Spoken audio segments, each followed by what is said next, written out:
thank you, all the attendees. Thank you so much for your time. Appreciate you joining. Thank you, Sherry, for your expertise on Workday. Can't wait to hear what you have to offer to our Workday customers here. But the agenda that we will be following today is we're going to talk about the challenge of ACA compliance, so what organizations are facing with respect to ACA, more importantly and more focused on Workday customers.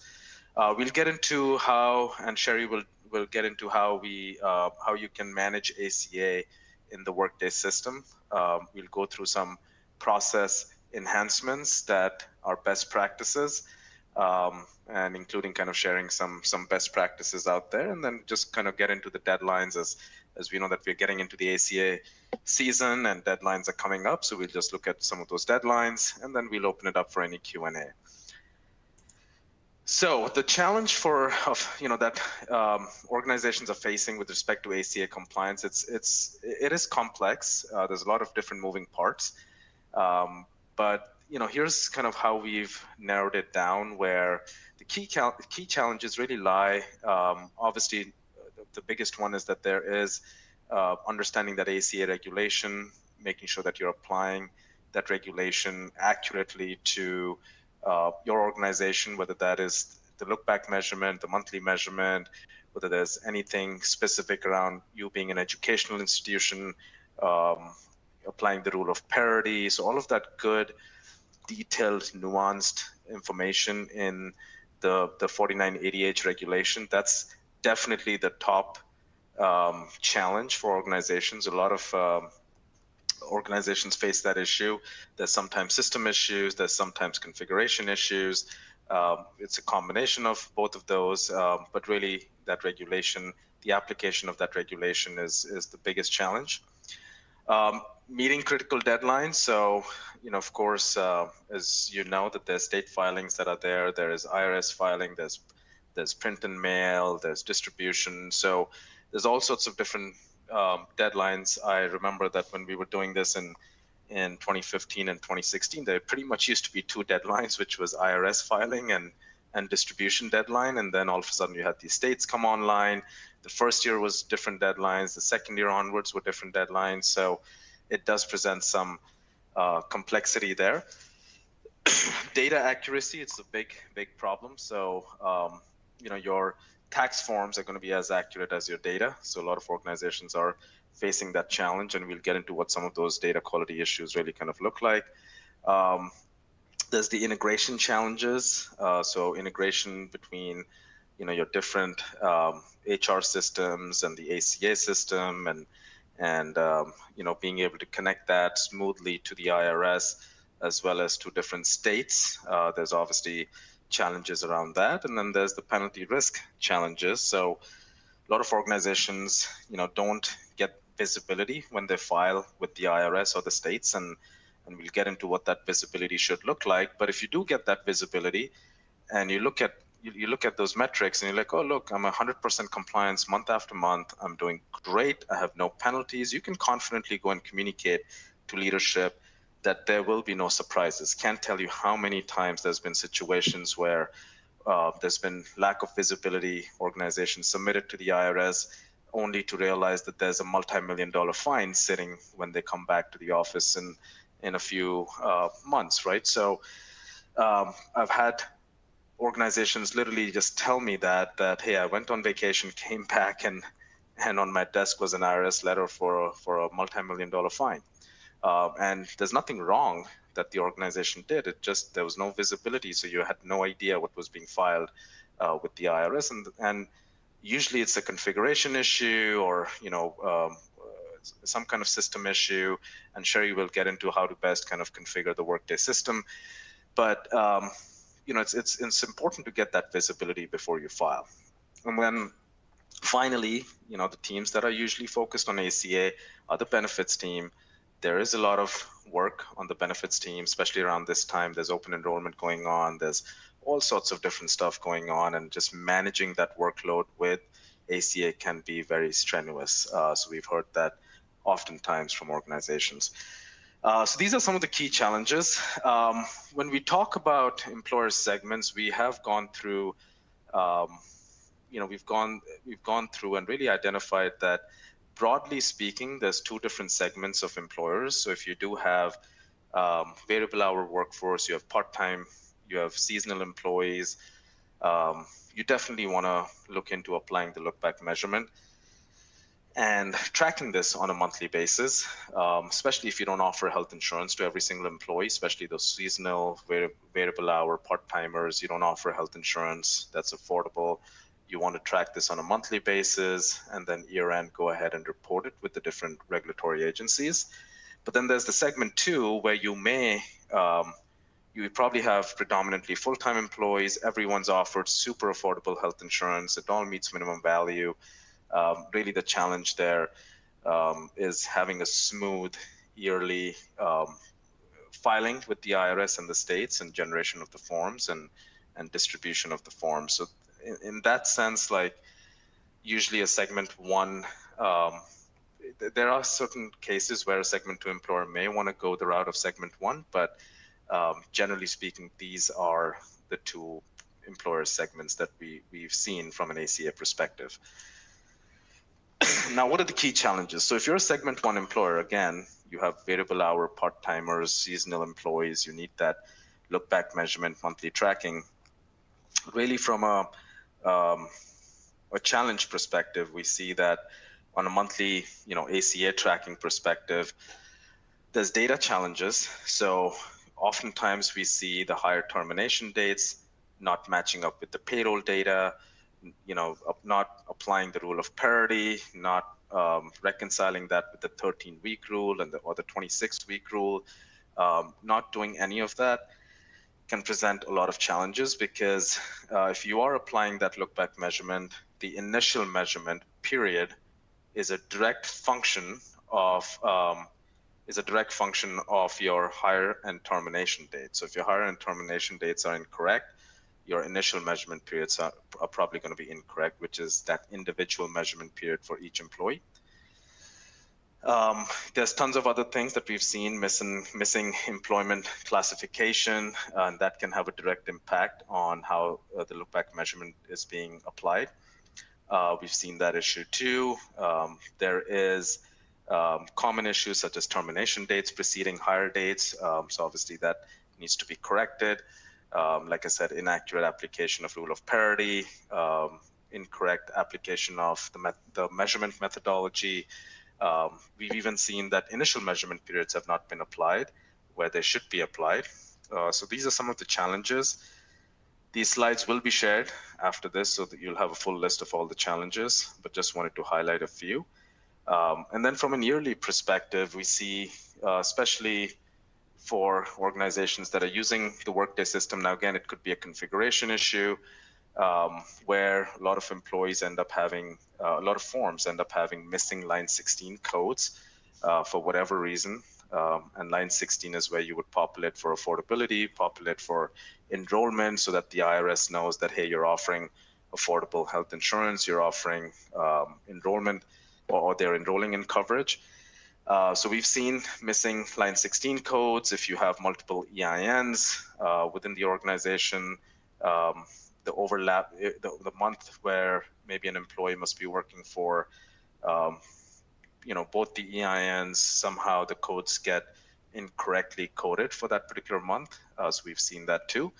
And then, of course, there's the whole administrative burden of, hey, we got to get this process started, get the forms printed out, and all of that administrative burden obviously adds to the plate. But these are some of the challenges that we see for segment one employers. For segment two, it's a little bit different, because generally speaking, you offer health insurance to every single employee. Everyone's predominantly full-time, it's affordable.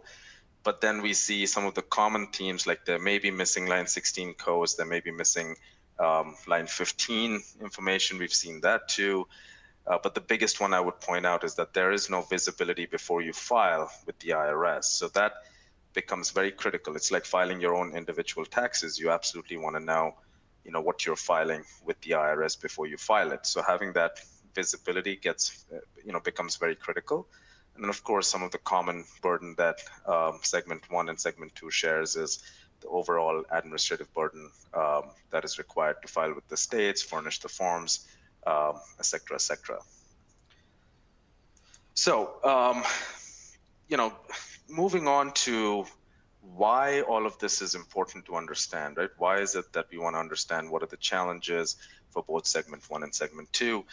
Well, these ACA penalties are very high, and IRS is increasing the enforcement. And what they used to do back in 2017 when they first started sending out letters, you would send a response back, they would generally just accept it. Now they're becoming more and more stringent. Okay, give me this proof, give me that proof. So they are enforcing it on a more strict basis, but these fines can really add up. I mean, I kid you not, there's been organizations that have said, I've got a penalty letter for $16 million. I've seen that too, $8 million. So these fines can quickly add up. And you just want to make sure that you're not one of those organizations that is getting this letter. Even though there's a chance to resolve it, you will get an opportunity to resolve it. But it's just good practice. You absolutely don't want that letter coming your way under any circumstance. So it is important from that perspective to be on top of your ACA reporting. Now, Sherry, I'll just hand it off to you if you want to talk about how do you prepare for ACA and Workday. Great. Thank you very much, Anuj. Hi, everyone. First thing we're going to talk about is just, if this is your first year generating ACA forms in Workday, you'll just want to confirm that all your ACA domains are enabled and permissions are granted to the correct security groups. And when I say that, I'm talking about the ACA tax filing and the benefits My Documents for USA. All right, now we're going to go through some configuration pieces that need to be recreated and updated every year in order to generate the form data. The first is the Affordable Care Act configuration. This is where you update things like your new federal poverty level and the new affordability percentage. This is also the place where you update which payroll deductions within Workday should be calculated towards the ACA hours.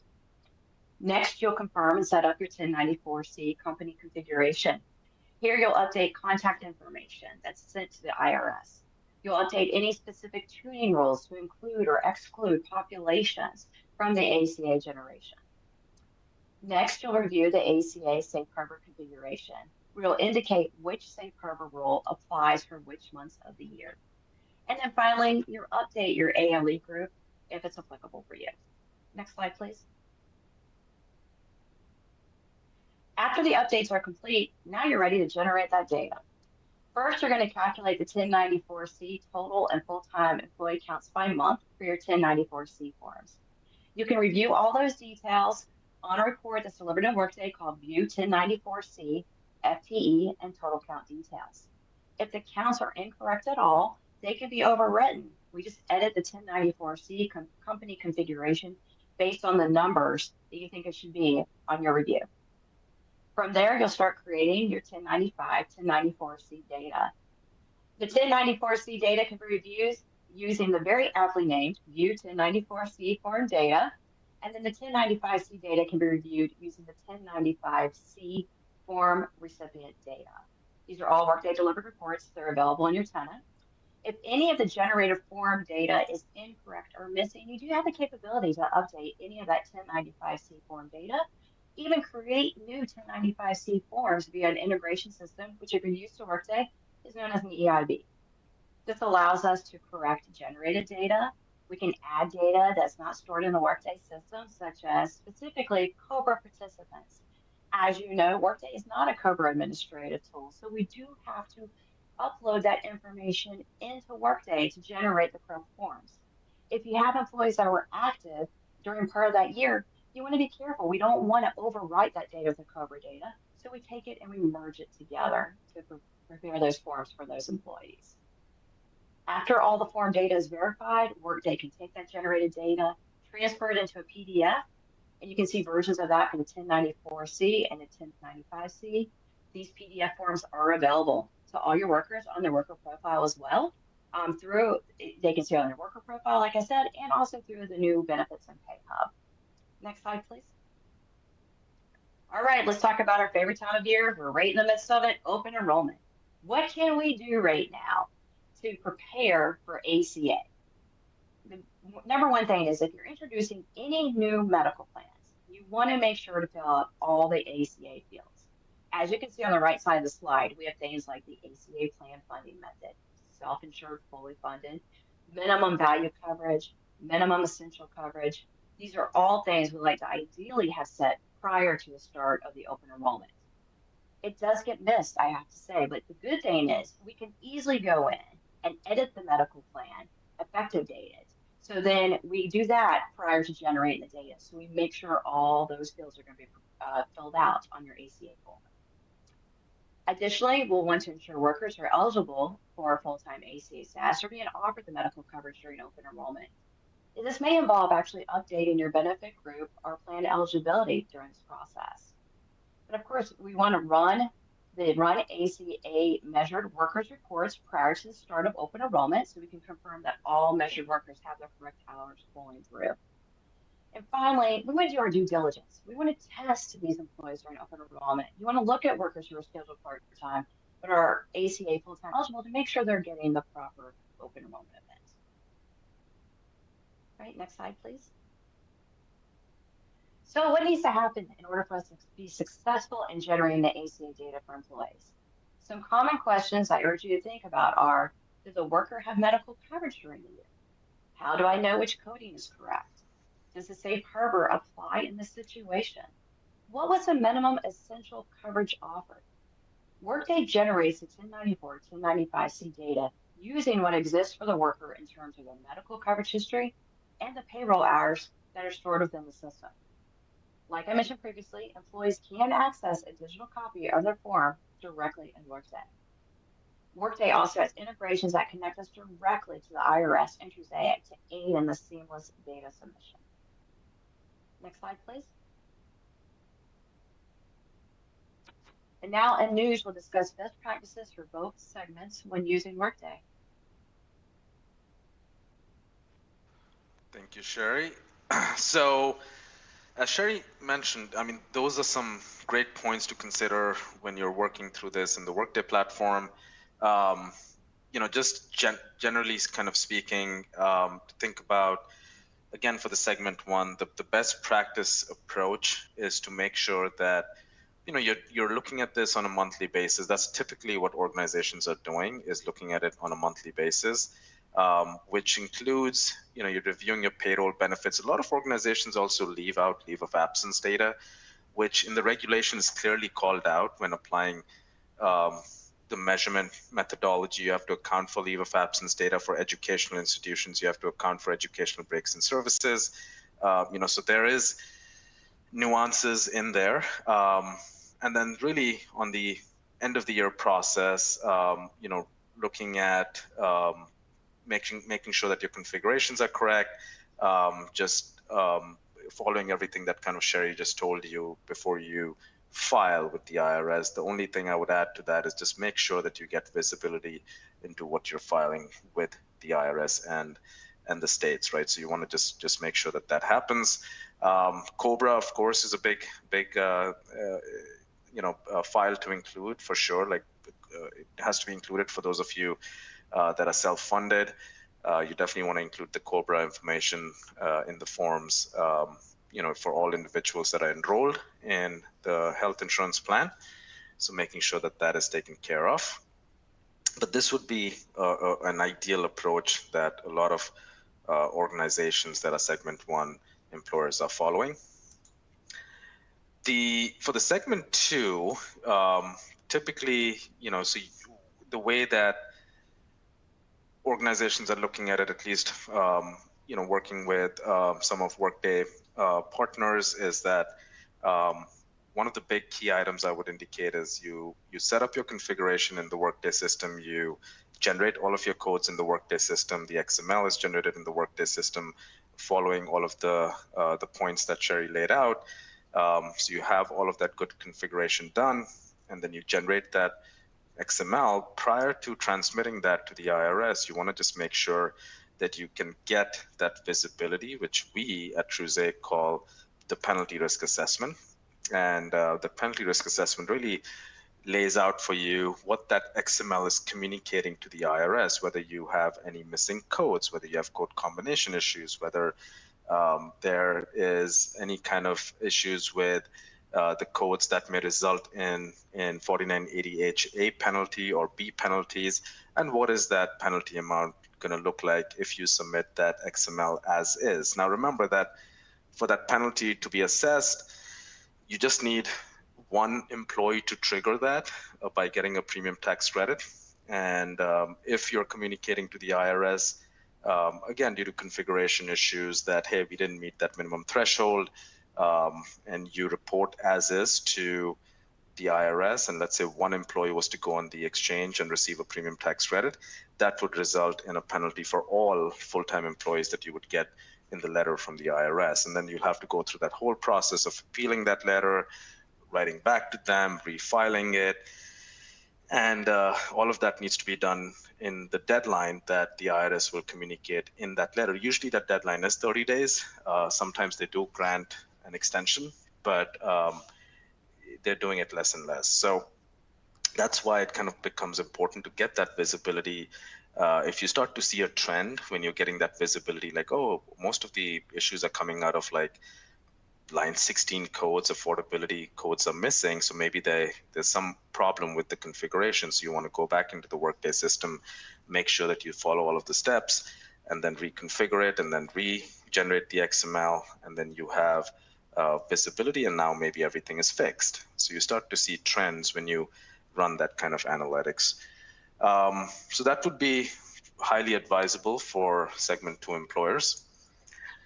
Now, an example of what that could really look like, and I'll go to this next kind of slide here, but here is where you can get this on an annual or monthly, however you want to do if you're segment 1, segment 2, but really you get this kind of visibility. So if you run that XML through that penalty risk assessment, you're going to start to see, okay, I'm at 100% compliance, I don't have any penalties, so I'm good as is to submit it. I configured everything correctly, and now I'm ready to transmit this to the IRS or the states.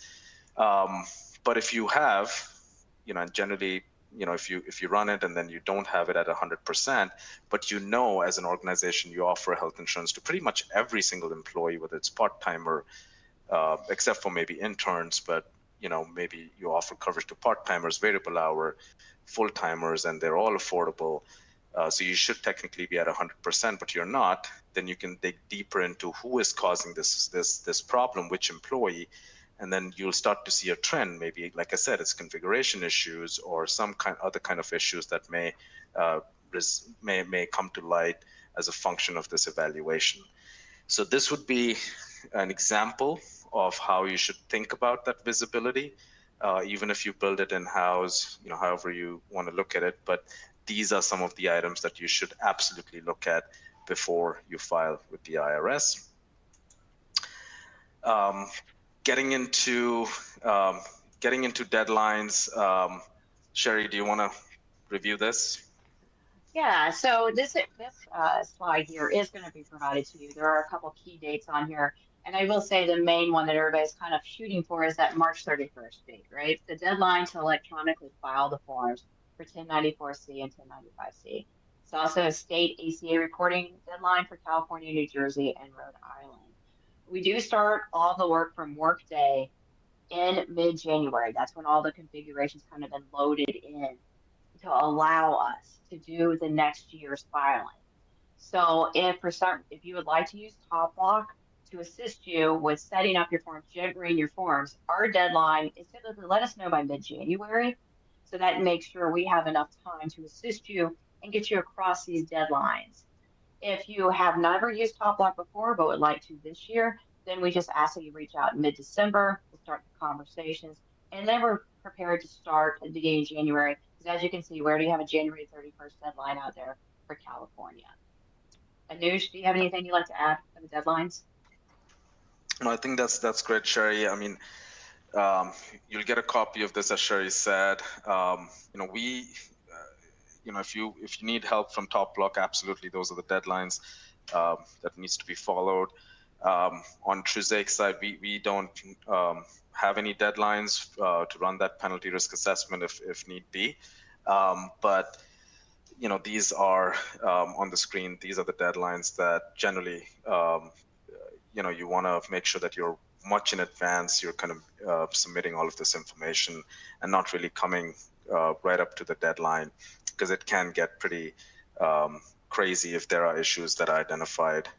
So let's say if you're trying to meet that March 31st and you run some kind of analyses on the 28th or the 27th, and you figure out that there's a lot of issues, it will take you some time to fix those issues. So you want to start doing this process as soon as possible.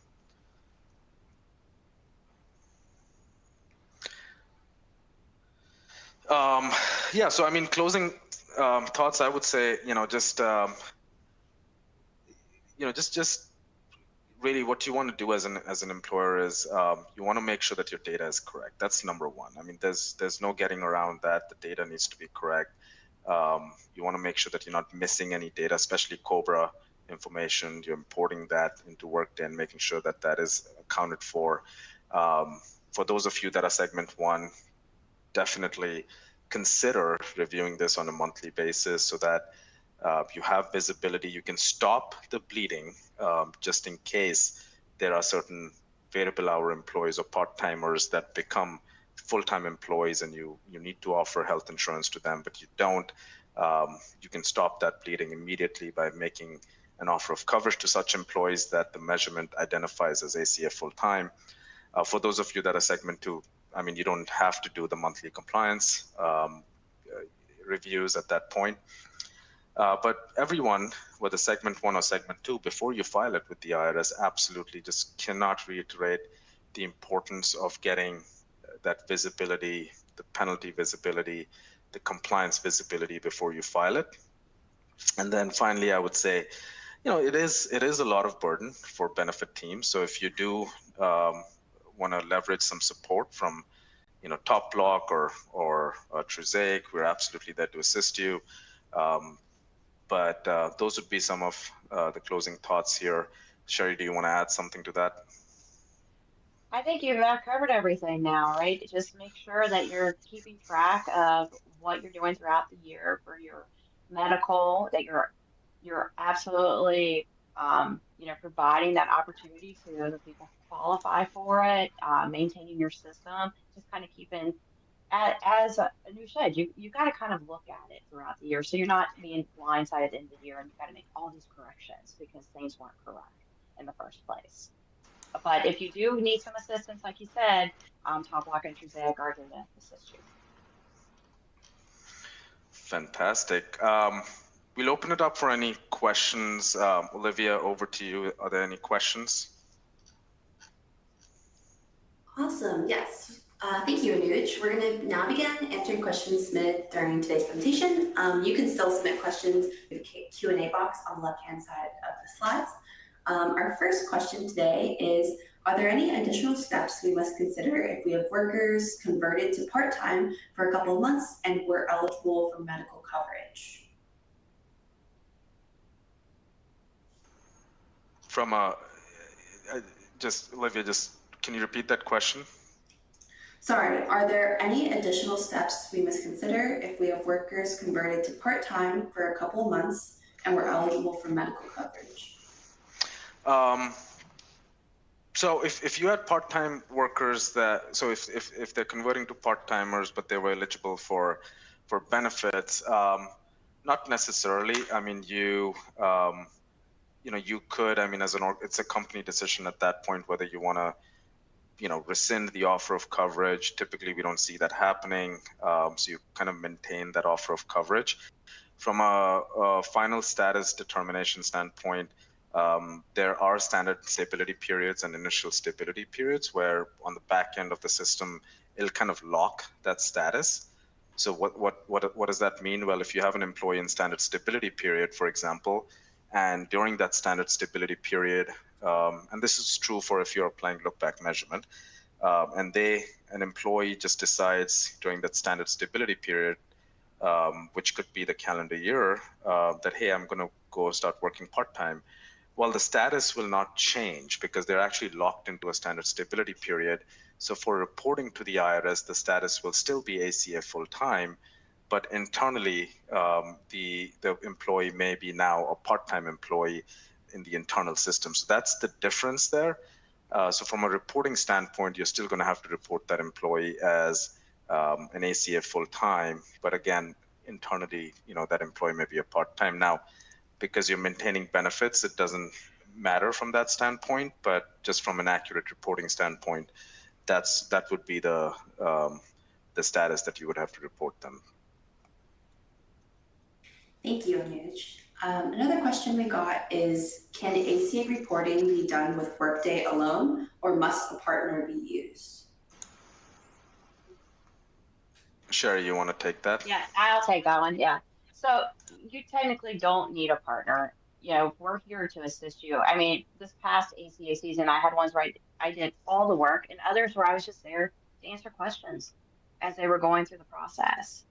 So it's really dependent on if you feel like you just want even a little bit of support for those questions that come up. Like if you're trying to submit, you get an error, and you want to know what you can do to correct that, or if you just need some guidance. We're definitely here just to even provide that. So we're not saying you need our full support, but we'll be here to support you for what you need. Amazing, thank you. Any other last questions? I'm not seeing any more pop up in the Q&A box or in the chat. So just give it a couple more seconds. But if not, I would like to thank everyone for attending our webinar today, and a special thanks to Anuj and Sherry both for lending their time and expertise today. As a reminder for our audience, we'll be sharing a link to access this console where you can view the session on demand. Olivia, we got one more question, I think. Yep. One more question. It says 2024 will be our first year reporting ACA through Workday.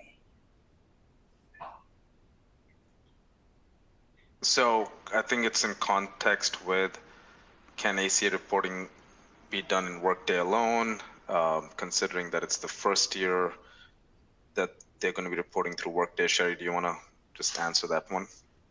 Yeah, I mean, so I think the question is like, if you're going to do ACA for the first time for this past year, I think it kind of just goes on to the last question. If you feel like there is information out of Workday community to help you go through, there's process steps out there to take you through it. But like I said, if you want full support, well, you can definitely do that. If you just want somebody there to ask questions, honestly, if it's your first time running through ACA and Workday, I recommend that at the minimum you have a go-to person on the partner side, because you may run into something where you're not sure how to resolve it, why the error's showing, how to correct it. I honestly would just recommend you have somebody at least for support, if nothing else.